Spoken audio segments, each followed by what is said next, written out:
Direct Investisseur vous est présenté par FX Pro.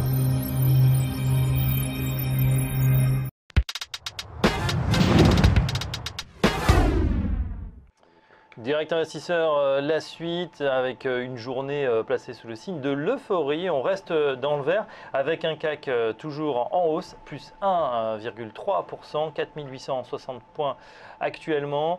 Après une très belle séquence hier. Hier, on était effectivement plus de 2,5 suite au discours du président de la Banque centrale, Mario Draghi, donc, qui a annoncé peut-être des mesures supplémentaires. Du côté des hausses et des baisses, que seulement deux valeurs dans le rouge ce matin, sinon ça se passe bien surtout du côté du luxe avec Kering. Alors oui Fabrice, effectivement on a vu tous les secteurs qui ont été malmenés ces derniers temps bien rebondir, notamment Kering qui bénéficie justement du secteur des propos de Mario Draghi, de l'intérêt de l'indice chinois. Et donc vous le voyez, on a une hausse sur Kering de plus de 7%, on est à 167,60 €. On a secteur automobile également qui sont bien orientés, Valeo, les équipementiers, Peugeot, Vivendi, Vinci, Schneider.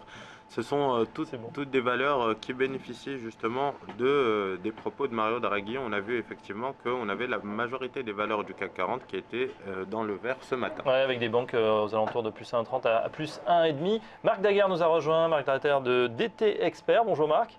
Bonjour. Ravi de vous retrouver sur cette antenne. Vous avez suivi effectivement le très beau rallye d'hier. C'était assez spectaculaire. Ce qui est bien, c'est que, on se souvient, le mois dernier, Mario Draghi avait parlé et juste après, effectivement, on s'était effondré à nouveau. Là, au contraire, la tendance semble solidement ancrée à la hausse. Oui, ce qui s'est passé hier est intéressant et d'autant plus que ça vient appuyer, j'allais dire, une hypothèse qu'on avait technique, de savoir est-ce que le marché pourrait encaisser cette mauvaise nouvelle chinoise du mois d'août et repartir vraiment à la hausse. Et là, je pense qu'on a encore un peu plus de poids dans la balance qui vient peser du côté des optimistes. Ouais. Alors, vous nous avez amené quelques graphiques, on regarde sur le CAC 40. Oui. On a justement effectivement un beau canal qui est en train de se mettre en place. Oui, voilà. Oui. Alors, le CAC, il y a deux choses qu'on voit. Alors ça, j'ai fait deux graphiques sur le CAC. Un qui est en unité de temps de 4 heures, donc un peu plus, j'allais dire, zoomé que le suivant. On voit que le CAC évolue dans un range depuis septembre 2011. Un range, on verra sur le graphe suivant, qui a toujours servi de support quand même. Et on voit qu'aujourd'hui, on est dans cette interrogation de savoir si depuis la baisse du mois d'août, on est dans un rebond technique au sein d'une tendance baissière plus importante, ou si au contraire, on a terminer une phase de consolidation et qu'on peut à nouveau repartir vers la bande supérieure du canal qui se situe là, vous voyez. Alors une bande supérieure, donc une flèche qui dit peut-être retour sur les plus hauts all-time, pourquoi pas 6000 points. Par contre, scénario inverse, on repasse, on casse la tendance. Oui, c'est-à-dire que là on est toujours malgré tout, même si hier on a eu une petite impulsion supplémentaire qui vient, comme je vous l'ai dit, porter un petit peu plus du côté du scénario optimiste. On est toujours dans la possibilité, tant qu'on n'est pas au-dessus des 4935 sur le CAC, qui est la vraie résistance à dépasser, il y a toujours la possibilité d'avoir un rebond assez important avec une... Mais c'est une hypothèse que j'envisage de moins en moins en fait. D'accord, on passe en daily, justement, deuxième graphe. Alors sur le deuxième graphe, là ce qui est intéressant de voir, c'est ce qu'on appelle ces rebonds qu'on a eu là, que je vous ai mis dans des petites bulles bleu foncé, qui sont ce qu'on appelle des spikes, c'est-à-dire des morsures très, très ponctuelles, vous voyez. Donc on est à chaque fois passé juste en dessous du support en question, mais de façon très... Donc on se souvient, début juillet, c'était la crise grecque, ou du moins le fameux Grexit qui a évité de justesse. En août, 24 août, là aussi, le VIX qui repart au plus haut, chute de près de 8% en séance du CAC. Bon, finalement, ces moments de panique, quand rétrospectivement, c'est là où il faut acheter. Absolument, c'est un peu la conclusion qu'il faudra en tirer, c'est-à-dire que depuis un certain nombre d'années là, malgré des nouvelles qui à chaque fois viennent chahuter les marchés, la sortie de la Grèce de l'euro, la dévaluation du yuan, etc., le marché est capable d'encaisser, de repartir. Donc si on veut appliquer cette règle-là, oui, l'idée c'est dès qu'on a des baisses importantes, de racheter le marché aussitôt. C'est moins évident quand on est en pleine action. Bien sûr, parce que jusqu'au jour où les gens se disent qu'est-ce qui se passe quand on est investisseur, on le sait tous, que ce soit notre métier ou pas notre métier, on se dit ouais mais c'est le jour où je vais acheter que ça va se casser la gueule. Et à chaque fois c'est cette crainte-là qui fait que certains n'ont pas... Maintenant si on veut se discipliner vraiment avec ce qu'on appelle un money management intelligent, il faut acheter en mettant un stop tout simplement, un stop suffisamment proche pour pas y laisser trop de plumes.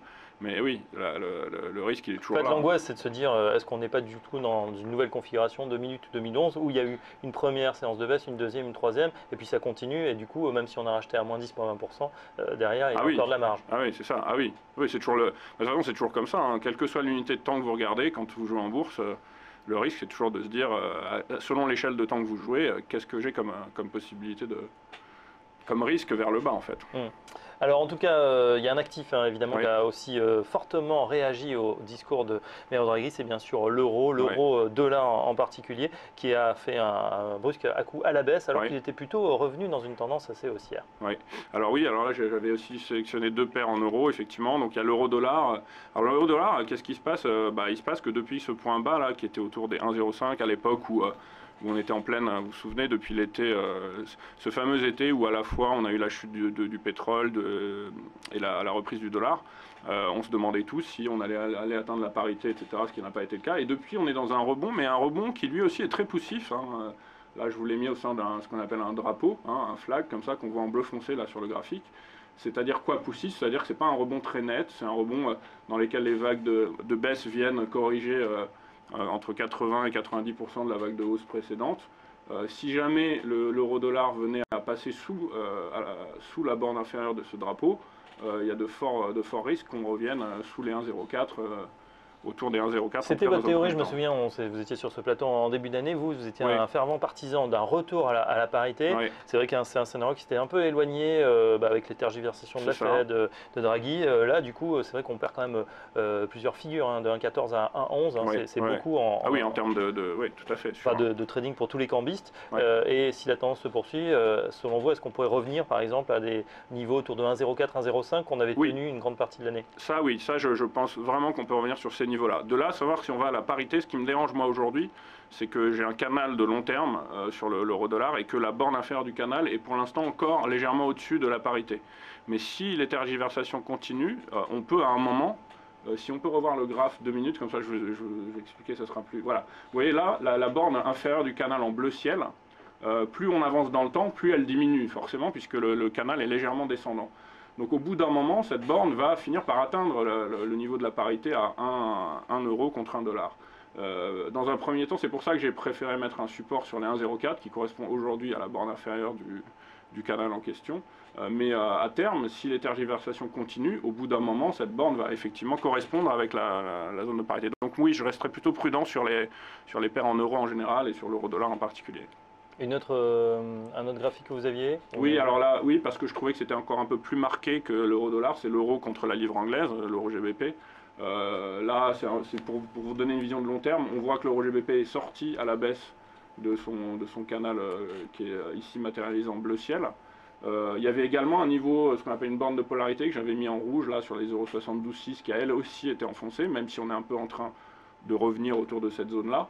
Et après, sur le graphique suivant, sur lequel j'ai fait un zoom là en 30 minutes, on va voir effectivement que voilà, on a franchi une oblique de support au niveau du cercle bleuté là, et puis vous voyez l'impulsion baissière qui a été donnée, certes, par ce qui s'est passé hier avec le discours de Mario Draghi, mais je pense que c'est une paire qui, elle aussi, devrait rester baissière dans les semaines à venir. Ouais. Voilà, donc attention pour les cambistes qui commençaient à s'ennuyer sur cette paire euro-dollar, il se passait plus grand-chose, et bien voilà, grâce au directeur de la Banque centrale, Mario Draghi, et bien on sort de notre léthargie et puis plutôt rapidement. Donc tendance plutôt baissière sur l'euro-dollar et sur l'euro GBP. Merci Marc Daguerre, je rappelle que vous êtes le patron de DT Expert. On vous retrouvera sur ce plateau très prochainement. Dans un instant, la suite sur Direct Investor, on sera en compagnie par téléphone de Rodolphe Vial, le patron d'ABC Bourse. A tout de suite.